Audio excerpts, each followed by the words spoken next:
Deus mandou Abraão matar o próprio filho, e isso não é loucura. Eu quero que você feche os olhos por um segundo. Não literalmente, você ainda precisa me ouvir. Mas eu quero que você entre nessa cena como se ela fosse sua. É de madrugada. O sol ainda nem pensou em nascer. O ar está frio, o silêncio pesa, e a casa inteira parece respirar devagar. Só que você não dormiu. Não foi ansiedade com o trabalho, não foi dinheiro, não foi doença.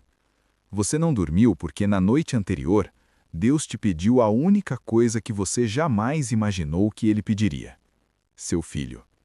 E mesmo sem entender, você disse sim. Você se levanta sem fazer barulho. Cada movimento parece mais pesado do que deveria. Você prepara o burro, confere a corda, organiza a lenha, chama 2 servos. Tudo parece normal, mas nada está normal. Então você para diante da porta do quarto do seu filho. Ele está dormindo em paz. E aqui o texto bíblico não descreve o que aconteceu, mas qualquer pai, qualquer mãe, sabe que esse segundo dura uma eternidade. Você olha para ele e pensa em tudo: o nascimento impossível, a promessa que parecia absurda, as risadas de Sara, os anos esperando, a primeira vez que ele chamou você de pai. E agora você precisa acordá-lo. Levanta, vamos fazer uma viagem. Ele abre os olhos sem medo. Não pergunta por quê. Não desconfia. Só confia. Porque ele sempre confiou em você. E é isso que torna tudo ainda mais insuportável. Vocês saem juntos na escuridão da manhã, caminhando em direção a um monte que ainda não aparece no horizonte. Você sabe exatamente o que pode acontecer lá. Ele não sabe de nada. E é aí que essa história começa a ferir. Porque quando você lê pela primeira vez, a reação mais honesta é desconforto. Parece loucura. Não é exagero dizer isso. É a reação moral mais humana possível. Um pai ouve uma voz mandando sacrificar o próprio filho e obedece. Se isso acontecesse hoje, ninguém romantizaria. Seria polícia, seria prisão, seria laudo psicológico, seria manchete. E talvez seja exatamente por isso que essa história continua tão poderosa. Ela não deixa ninguém confortável. Kant olhou para esse texto e disse que se uma voz mandasse matar seu filho, isso por si só provaria que a voz não era divina. Kierkegaard foi ainda mais fundo. Ele passou anos encarando esse abismo e percebeu que Abraão só pode ser compreendido quando você aceita que a fé, aqui, entra em choque com a lógica moral comum. É conflito puro. Mas a maioria das pessoas analisa essa história rápido demais. O detalhe que muda tudo está no tempo. 3 dias. A caminhada durou 72 horas. Isso significa que Abraão teve 72 horas para voltar atrás. 72 horas ouvindo a voz do filho. 72 horas vendo o menino dormir ao lado dele. 72 horas para inventar uma desculpa, mudar a rota, desistir. E mesmo assim, ele continua. Não porque era um fanático vazio, mas porque ele estava preso entre 2 certezas impossíveis. De um lado, a ordem de Deus. Do outro, a promessa de Deus. Isaac não era apenas amado. Isaac era a própria materialização da promessa. Era através dele que existiria descendência, povo, futuro, aliança. Então, o conflito não é apenas emocional, é teológico, é racional, é existencial. Como obedecer a Deus sem destruir a própria promessa que Deus fez? É isso que torna a cena profunda. Quando Isaac finalmente pergunta: "Meu pai, onde está o cordeiro?", a história atinge o ponto máximo de tensão. Porque agora a dor deixa de ser silenciosa, ela ganha voz. E a resposta de Abraão é uma das frases mais densas de toda a Bíblia. Deus mesmo providenciará o cordeiro.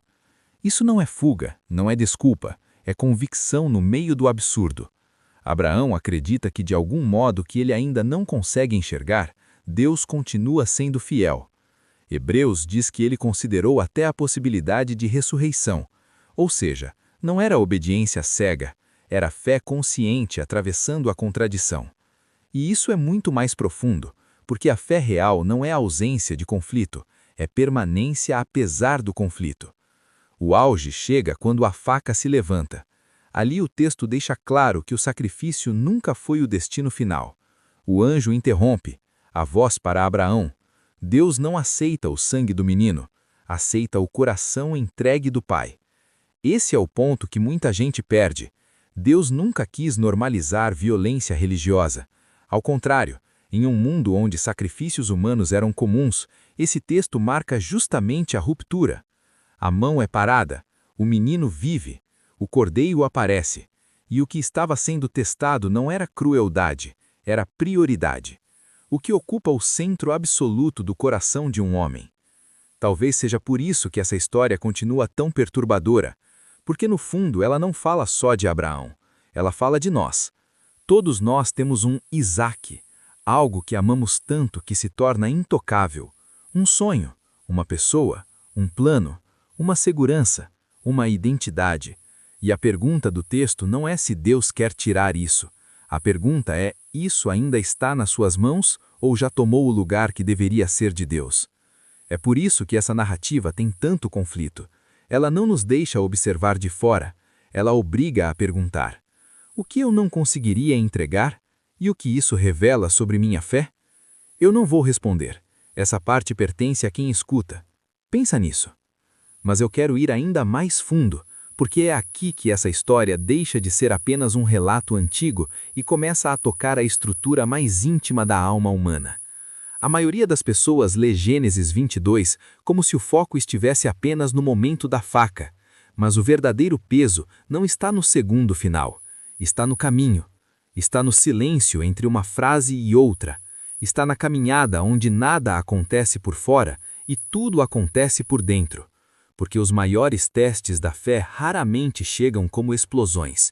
Eles chegam como silêncio prolongado, como dias em que Deus falou uma coisa, a realidade mostra outra, e você precisa decidir em qual das duas vai se apoiar. Abraão já tinha vivido isso antes. Ele conhecia o desconforto entre promessa e tempo. Conhecia o espaço doloroso entre ouvir Deus e ver a promessa acontecer. Décadas antes, Deus havia dito que faria dele uma grande nação. Só que os anos passaram, o corpo envelheceu, Sara envelheceu. A lógica morreu muito antes da promessa nascer. Então, quando Isaque finalmente veio ao mundo, ele não era apenas um filho amado. Ele era a prova viva de que Deus cumpre o que fala mesmo quando tudo parece impossível. E é exatamente por isso que a ordem do sacrifício é tão brutal. Porque Deus não está tocando apenas no amor paterno, Ele está tocando na memória do milagre. Em outras palavras, Abraão não está sendo convidado a abrir mão só de um menino, ele está sendo convidado a abrir mão da forma concreta como ele entende a fidelidade de Deus. Às vezes, o maior teste espiritual não é perder algo ruim, é colocar no altar justamente aquilo que foi Deus quem te deu. E isso gera a pergunta mais desconfortável de todas. Você ama mais a promessa ou o Deus da promessa? Talvez seja por isso que o Monte Moriá continua tão atual. Hoje, quase ninguém sobe montanhas com lenha e faca, mas todos nós carregamos altares invisíveis. Tem gente que coloca carreira nesse altar, tem gente que coloca relacionamento, tem gente que coloca reputação, tem gente que coloca até a própria identidade. Se Deus pedisse isso de volta, quem você seria sem isso? Outro ponto profundo é Isaque. Ele já tinha força para carregar a lenha morro acima, ou seja, existe uma dimensão de confiança silenciosa do filho. Pai e filho sobem juntos. Pai e filho atravessam juntos o absurdo.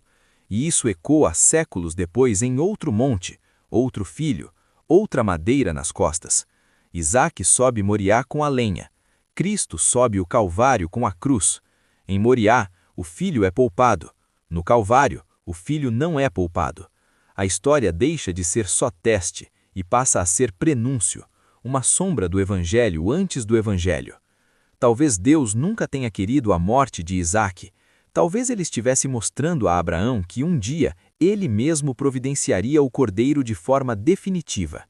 Deus proverá deixa de ser só esperança imediata, vira profecia, vira evangelho em estado bruto. No fim, a pergunta volta para o lugar mais íntimo possível. Qual é o seu Isaque? O que se fosse colocado no altar faria você sentir que a própria identidade está ameaçada.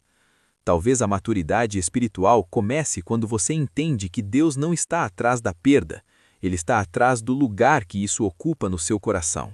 A mão que pede é a mesma mão que provê. A mão que leva ao monte é a mesma que faz descer dele com uma compreensão totalmente nova de quem Deus é. Agora sim, pensa nisso.